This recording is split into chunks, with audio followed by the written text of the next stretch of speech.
now, like it goes, makes that up the up ramp. Yeah. As it leaves the up ramp, it goes, and then you go, none, now. And it like free revs, like in the air. Yeah. And then when it hits the dirt, yeah, it makes like a sort of a, you hear it track, like it goes, now. Like it makes a bit of a means everything to you. You see it? Yeah. It just lights It brings you to another, like, I'm in the womb feeling. Yeah. You know? Yeah, you were so Let's specific. go. It's a gold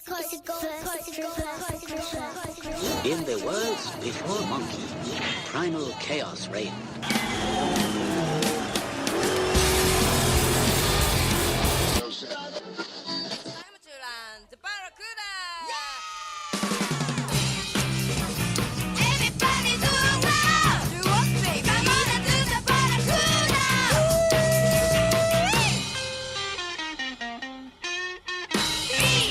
G'day viewers.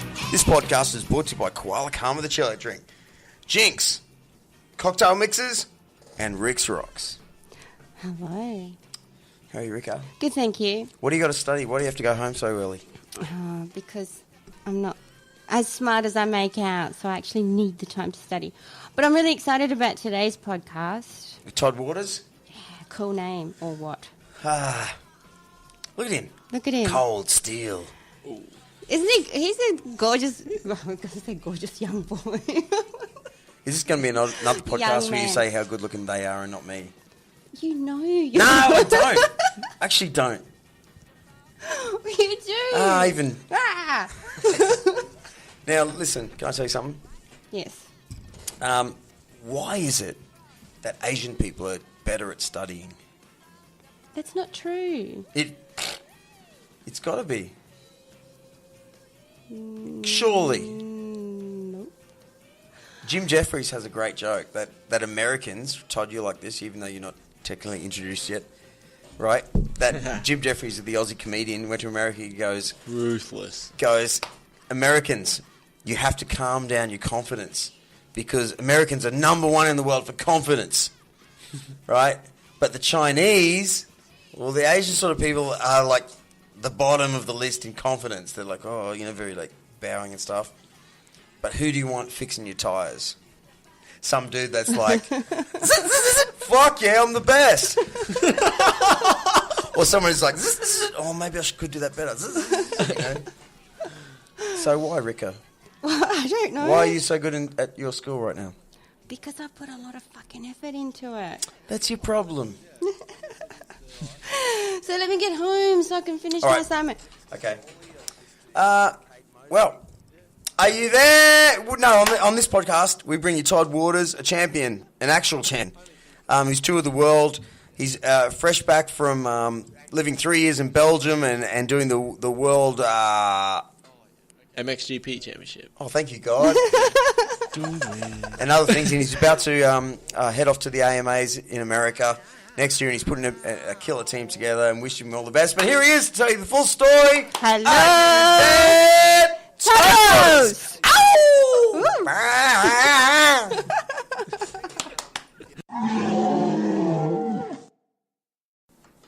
You're a champion. Never forget that. Okay, Rika. Drew. You know what? What? This Tuesday in Burleigh Heads, there's only one gone, one better that you're here because look who's over in the corner. Oh. It's been like more than a month, I reckon, since MattG from MattG Photography, the absolute legend who sits in and drinks our beer. Yeah. Takes some photos in between. Hey, Matt, you often send us about sort of 8 to 10 classic photos and take about... Come over here for 2 seconds. Come on, why not? Take about 100, 1,000. Sit on Rika's lap for a minute. On Rika. Right? Yep. No, sorry, Todd. Todd's in the corner. We'll get to him in a minute. When you send 10, do you go, oh, Dud, look at his face. What an idiot. Oh, my God, look at this, look at this, look at this. I'll send these ones. Oh, God, yeah. As a photographer, yeah. Oh, God, yeah, every time. I do, like, I used to take like hundreds and hundreds, and now it's kind of down to 60 or 70 for one podcast, and I'll go through and I'll go, yeah, maybe, no, maybe, Yeah. maybe. That one. Yeah, And but there's no question. Then you can just delete the rest. But what I mean, Rika, is somewhere out there in MattG's file is what I think a cool photo of me that he's thinking, nah, he's just saying, nah. No, it's really not that way round. I just want the cool, like, I'm like looking pretty sharp. Jesus, I'm doing my best. Yeah, I know. I do the lighting, I do the Photoshop. What more do you want? Yeah, I know. Put it there, man. I love you and I respect you. So do you think he's just deliberately choosing the ugly ones? No, not at all. I think that you everything. don't look as good as he does. No. Every single photo he does he's the low light legend of the world. Oh, you're not even in it. What am I talking about? But yeah, what I'm sort of getting at, I can actually hear that door's open. Acoustically. It's a bit strange. Because I've got 2 dogs here today. But anyway, Rika. Drew. You're looking $1 million as usual. Oh, thank you. Yeah. I don't feel $1 million. What I reckon we should do is get straight into our guest. Pretty cool name. He's starting to look a bit today, awkward Todd. over there, I reckon. I love your it feels pretty name. awkward. Yeah, Todd Waters. Put it there, mate. Yep. Great to be here, guys. Yeah, where were you just? You were just somewhere else in the country, right? Yeah, I'm all over the place. I race dirt bikes, so I get to travel a lot. And, it takes me all around the world and Australia and get to see and meet cool people. And now, what was your last race then? Yeah, so we've been racing Australian Supercross, which is... Supercross is tracks built inside a stadium. So like football stadiums, it's exciting. Crowds right there. It's at night time. It's the atmosphere is insane. Can I ask you a dumb question? So I've had a couple of you lads on this podcast before, and I've always pretended I knew why it was called Supercross as opposed to Motocross. Is it just like a marketing term? So everyone in the industry knows that Supercross is indoors and the jump's potentially bigger? Yeah, definitely. So I guess it's like your football. You have AFL, you have a lot of different disciplines of football, and they're a similar thing. They got the same ball, but they're completely different in a way. So this is the same. We still ride dirt bikes, but completely different. Supercross is indoors, stadium. It's a show. That's what it's there. It's really close racing because the tracks, as you can imagine, are quite small to fit in those stadiums. Massive jumps. So But it's a massive different skill jumps. set. Yeah. Is it a different skill set? Yeah, it is. It is Yeah? because the tracks are so tight. Jumps are big. Bikes are set up a bit different.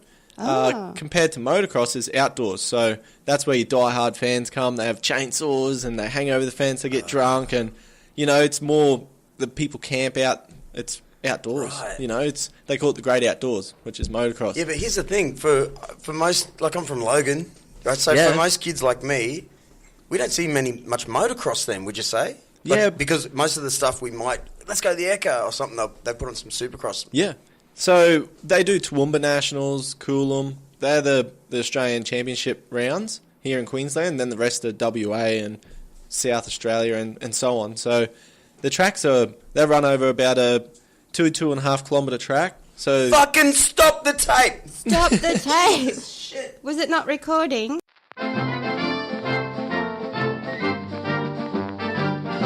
And we're back. Hey, so what were you saying? Do you even remember what you were saying? Remember. I was all. Yeah. We don't really need to know about that. But I think you're talking about Coolum and Toowoomba. yeah, so the Nationals. So pretty much outdoors is die-hard fans, get to camp, bring your family out. Races are a lot longer, so they're 35-minute races. So endurance comes into play. Motorbikes, a lot of people just think that you're riding, screwing the throttle, blah, blah, but a lot of it's a full-body workout.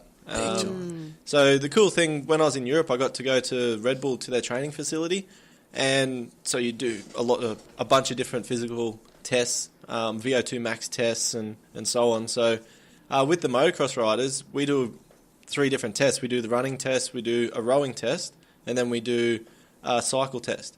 So other disciplines like cyclists obviously just do cycling. So it just goes to show that they class us as a full body workout, and it's quite an intense workout. yeah. So yeah. it's pretty cool. Man, to be honest, right, I don't know if you know this, but I used to race sprint cars, right? Yeah. And I've raced a lot of different cars, right? Yep. And then my mate MattG, Shannon Wheel, who you might know, Kaishan Wheel, his son. Anyway, he said, "Come on, dude, we're all racing pit bikes." Yeah. This was a good 10 years ago, and that when it was really big. Yeah. And even though they're just small bikes on little sort of BMX style tracks, Yep. right? There's nothing. I don't think there is anything in sport that has the highest consequence and is physically the toughest. Yeah.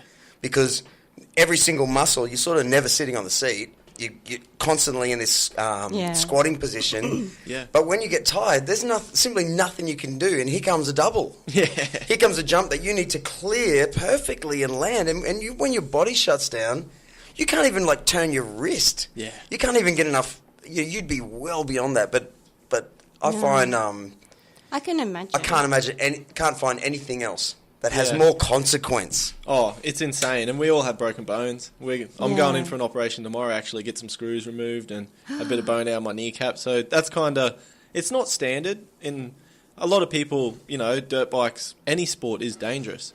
But like I like to explain to people, I've been professional since I was 16, raced since I was 5. So I'm 26 now. My first operation was when I was 19. So, that's you know, lucky. That's many years of riding a dirt bike 3 to 4 times a week. So when you say ride, though, Yep. it's not just riding. Like, you're doing jumps and that. Yeah. So that... Yep. What did you say? Have you never 19? seen a Supercross? I've seen a race? Supercross now that you say it, because, the Eka. Yeah. Yeah. Eka, yeah. But I'm assuming that it would be the same kind of thing as... Or, you know, like Nitro Circus and Krusty Diamonds. Freestyle. Yeah. Yeah. You would have to, because they would need massive amounts of Yeah, but I would argue... body control or muscle control to be able to... 100%. And I think those guys would agree with me, and you're going to have even more to say about this. But when you're lining up for, even if it was a show, Nitro, and you've got to follow that train, Yeah. you know, there's a certain other level of what am I trying to say?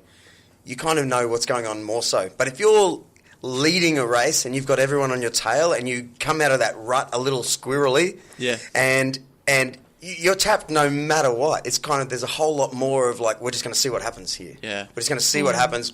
I have to hit that at a certain speed, and you know what I'm saying? Like the freestyle guys kind of live in a bit of a fairyland. We all know that. Yeah. You know, but they can do great things, and their consequences are huge as well. Yeah, but they're not racing, are they? No, but sport these days, I respect everyone. I don't bag anyone out. You know, skateboarders, wakeboarders. Rollerbladers. Everything, yeah.